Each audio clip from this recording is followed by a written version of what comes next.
എന്തെങ്കിലും ചേച്ചിക്ക് ഉണ്ടായിട്ടുണ്ടോ? ഓഫ് കോഴ്സ് എനിക്കിപ്പോ ഹാർഡ്ഷിപ്സ് ലൈഫിൽ ഇഷ്ടം പോലെ എല്ലാവരെ പോലെ ഉണ്ടായിട്ടുണ്ട്. അതിനെ നമ്മൾ എടുക്കുന്ന രീതിയാണല്ലോ അതിൻ്റെ ഒരു എന്താ എക്സ്പീരിയൻസ് ക്രിയേറ്റ് ചെയ്യുന്നത്. ഇപ്പം ഞാൻ ഒരു ഹാർഡ്ഷിപ്പ് എക്സ്പീരിയൻസ് ചെയ്താൽ ഞാൻ അതിനെ നോക്കുന്നത് ഇതിൽ നിന്ന് ഞാൻ എന്താ പഠിക്കേണ്ടതെന്നാണ് നോക്കുന്നത്. അല്ലെങ്കിൽ എന്തിനാ എനിക്ക് ഇങ്ങനെയൊക്കെ സംഭവിക്കണമെന്ന് പറഞ്ഞ് നോക്കിയിരുന്നാൽ അത് ഭയങ്കര ഡൗൺ ആവും. നമ്മൾ ഇൻസ്റ്റെഡ് ഇതിൽ നിന്ന് എന്താ പഠിക്കാനുള്ളതെന്ന് പറഞ്ഞാൽ നമ്മൾ അടുത്ത നെക്സ്റ്റ് പോസിറ്റീവ് സ്റ്റെപ്പിലോട്ടാണ് കയറുന്നത്. ഇതിലെന്തോ നിധി ഉണ്ടല്ലോ എന്ന് പറഞ്ഞ് അങ്ങനെ കാണുന്ന ആളാണ് ഞാൻ. അപ്പൊ എന്ത് നെഗറ്റീവായിട്ട് സംഭവിച്ചാലും ആ നെഗറ്റിവിറ്റിയെക്കാളും കൂടുതൽ ഇതിൽ നിന്ന് ഞാൻ എന്ത് പഠിക്കാം, സോ ദാറ്റ് ഇത് വീണ്ടും റിപ്പീറ്റ് ആവാതിരിക്കാൻ.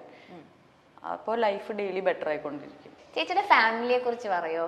അച്ഛൻ, അമ്മ? എന്ത് പറയാനാ, പാവങ്ങളല്ലേ. എൻ്റെ ഫാമിലി ആയി പോയി. അവര് പാവങ്ങളാ. ആക്ച്വലി എൻ്റെ അച്ഛനും അമ്മയൊക്കെ വളരെ സ്ട്രെയിറ്റ് ഫോർവേഡ്, നിഷ്കളങ്കമായിട്ടുള്ള വ്യക്തികളാണ്.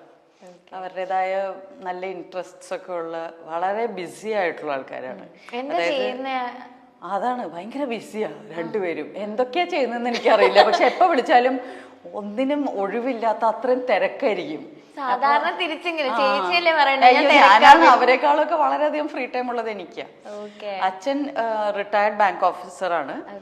പക്ഷെ സ്വന്തമായിട്ട് പുള്ളി ഒരു ട്രെയിനറാണ്, behavioural science ട്രെയിനറാണ്, transactional analysis ട്രെയിനറാണ്.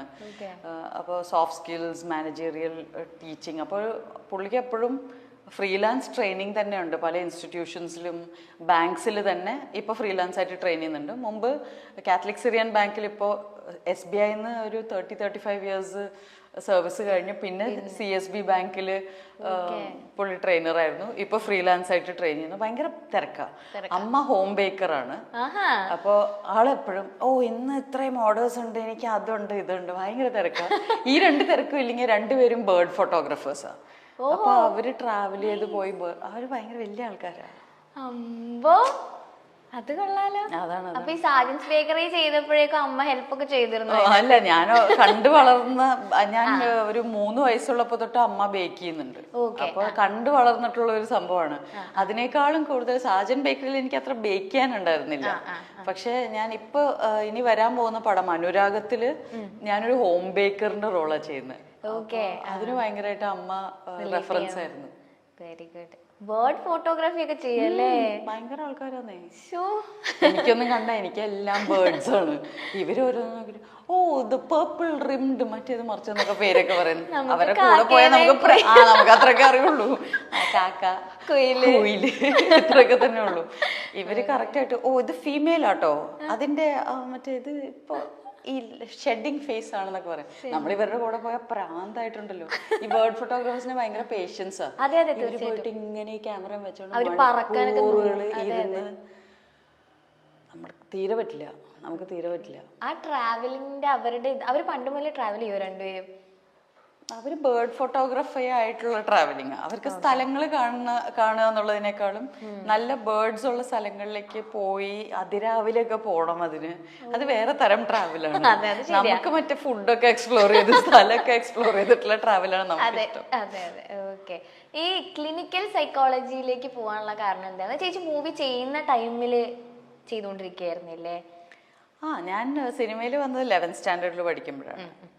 Clinical psychology ചെയ്തത് ഡിഗ്രിക്ക്.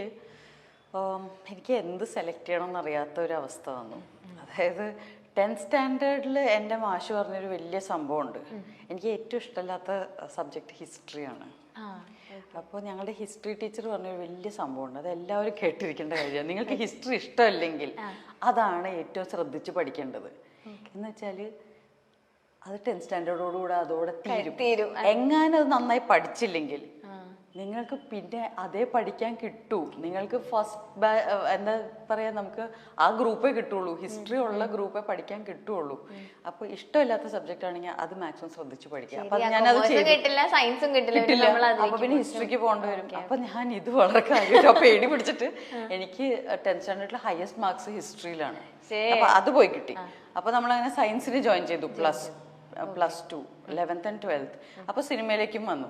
അപ്പോൾ എല്ലാവരും എന്നോട് പറഞ്ഞു ഇനി കുറച്ച് സിനിമയിലൊക്കെ അഭിനയിക്കാൻ പറ്റുന്ന കോഴ്സസ് ചെയ്താൽ മതി, ഫങ്ഷണൽ ഇംഗ്ലീഷോ അങ്ങനെ എന്തെങ്കിലും ചെയ്യും എന്നൊക്കെ പറഞ്ഞു. എനിക്കിതിലൊന്നും ഒരു ഇൻട്രസ്റ്റും ഇല്ല. എന്താ പഠിക്കുക, ഇനി 12 വരെ പഠിച്ച ഈ സബ്ജക്ട്സ് ഒന്നും എനിക്കിനി പഠിക്കണ്ട എന്നുള്ള സിറ്റുവേഷനിൽ ഇരിക്കുമ്പോഴാണ് എൻ്റെ ഒരു ഫ്രണ്ട് പറയുന്നത്, പ്രചോദി നികേതൻ കോളേജ് പുതുക്കാട് ക്ലിനിക്കൽ സൈക്കോളജിയുടെ കോഴ്സ് ഉണ്ട്. അപ്പൊ അതുവരെ എൻ്റെ അച്ഛൻ ഈ TA ട്രെയിനറും ഇതൊക്കെ ആയതുകൊണ്ട് എനിക്ക് എപ്പോഴും വീട്ടിലെപ്പോഴും ഈ ബോഡി ലാംഗ്വേജ് ഇങ്ങനെയൊക്കെയുള്ള പല ഐം ഓക്കെ യുവർ ഓക്കെ ഇതൊക്കെ പറഞ്ഞ കുറെ ബുക്സ് ഉണ്ടാവും എപ്പോഴും. അപ്പൊ ഞാൻ ഇതൊക്കെ ഇരുന്ന് വായിക്കുമായിരുന്നു. അപ്പൊ ഞാൻ സൈക്കോളജി എന്നൊരു സബ്ജക്ട് ഉണ്ടല്ലേ, അത് പഠിക്കാലോ, അങ്ങനെ പോയതാ. വേറെ ഒന്നും പഠിക്കാൻ താല്പര്യം ഇല്ലാത്തതുകൊണ്ട് സൈക്കോളജിയിലേക്ക് പോയതാ. പക്ഷെ എങ്ങനെ ഉണ്ടായിരുന്നു പഠിച്ചിട്ട്? ബ്രില്യന്റ്. നമുക്ക് എനിക്ക് തോന്നുന്നു ആക്ടേഴ്സിന് ചെയ്യാൻ പറ്റിയ ഏറ്റവും നല്ല കോഴ്സ് സൈക്കോളജി ആയിരിക്കും. പക്ഷെ ഭയങ്കര ഇതുപോലെ ഇപ്പൊ ഈ ക്ഷമ വേണ്ടേ, അച്ഛനും അമ്മയും ബേർഡ് ഫോട്ടോഗ്രാഫിക്ക്? ക്ഷമയല്ല, അതിന് വേറെ ലെവൽ സ്കില്ല് വേണം. അതായത് മറ്റുള്ളവരുടെ പ്രോബ്ലംസ് നമുക്ക് നിഷ്പക്ഷമായി നല്ല വാക്ക്, ഇങ്ങനെ വെറുതെ ന്യൂട്രൽ ആയിട്ട് ഇരുന്ന് കേൾക്കാൻ പറ്റണം, നമ്മൾ ഇമോഷണൽ ആവാതെ. അതെനിക്ക് പറ്റുന്നുണ്ടായിരുന്നില്ല. അല്ല, എന്റെ ചില ഫ്രണ്ട്സ് പറഞ്ഞു കേട്ടിട്ടുണ്ട്, ഇത് പഠിക്കുന്നവരെ നമ്മളിങ്ങനെ കുറെ പേരുടെ കേട്ട് ലാസ്റ്റ് നമ്മള് കൗൺസിലിങ്ങിന് പോകേണ്ട അവസ്ഥയാവും. തീർച്ചയായും ഏറ്റവും കൂടുതൽ സൂയിസൈഡ് റേറ്റ് ഉള്ള